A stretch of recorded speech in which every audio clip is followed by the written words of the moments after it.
CP, என்ன பாக்குற? தமிழ் கழுத்துல தாலியை கட்டு. அந்த தாலியை தான் வேண்டா விருப்பா கட்டுனீங்களே, இதையாவது ஆசையா கட்டுங்க. என்னால முடியாது தமிழ்.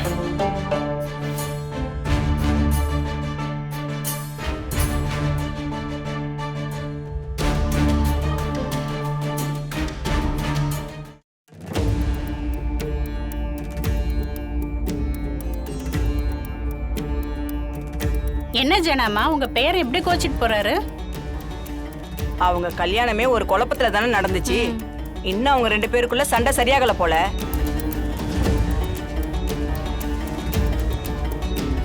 சேர்ந்து வாழாமலே ஒரே வீட்டுல ஒன்னா இருக்காங்கன்னு நினைக்கிறேன்.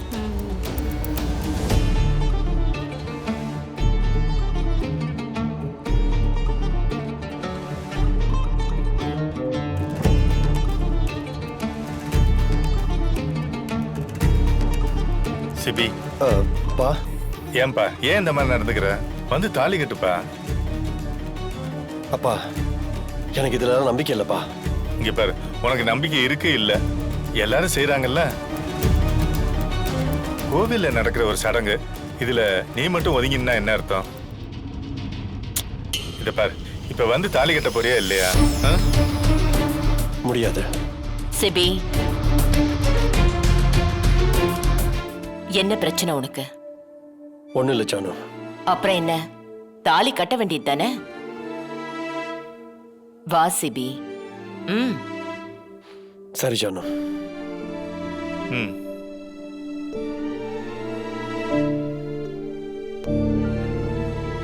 தமிழ், நான் உன் கழுத்துல தாலி கட்டணும்னா நீ ஜானு கிட்ட உண்மையை சொல்றியா? முடியாது.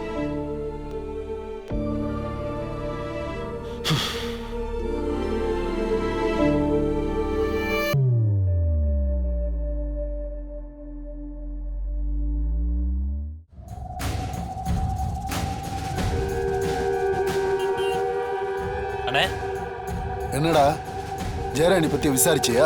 அவ புருஷன் எங்க இருக்கான்? அண்ணே, புதையல் எடுக்கிறதுக்காக பள்ளம் தோண்டும் போது பூதம் கிளம்பும்ல, அந்த மாதிரி இருக்குன்னு இவங்க கதை. டேய், என்னடா சொல்ற? விளங்குற மாதிரி சொல்ற. ஜெயராணியை பத்தி விசாரிக்க போனா அந்த தமிழை பத்தின உண்மையெல்லாம் வெளியே வருது. என்னடா தமிழை பத்தின உண்மை? அந்த தமிழை யாருன்னு நினைச்சுக்கிட்டு இருக்கீங்க? அந்த ஜெயராணி செல்வரத்தனத்தோட மூத்த மகளே இவதானே. டேய், என்னடா சொல்ற? ஆமாண்ணே, அவங்களுக்கு மொத்தம் 3 பொண்ணுங்க. மூத்த பொண்ணு தமிழ், 2வது பொண்ணு தேன்மொழி, 3வது பொண்ணு இசை.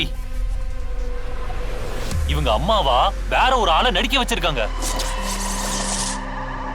அந்த அம்மா யாருன்னு விசாரிச்சா அவங்க தங்கி இருந்த வீட்டோட ஹவுஸ் ஓனர்.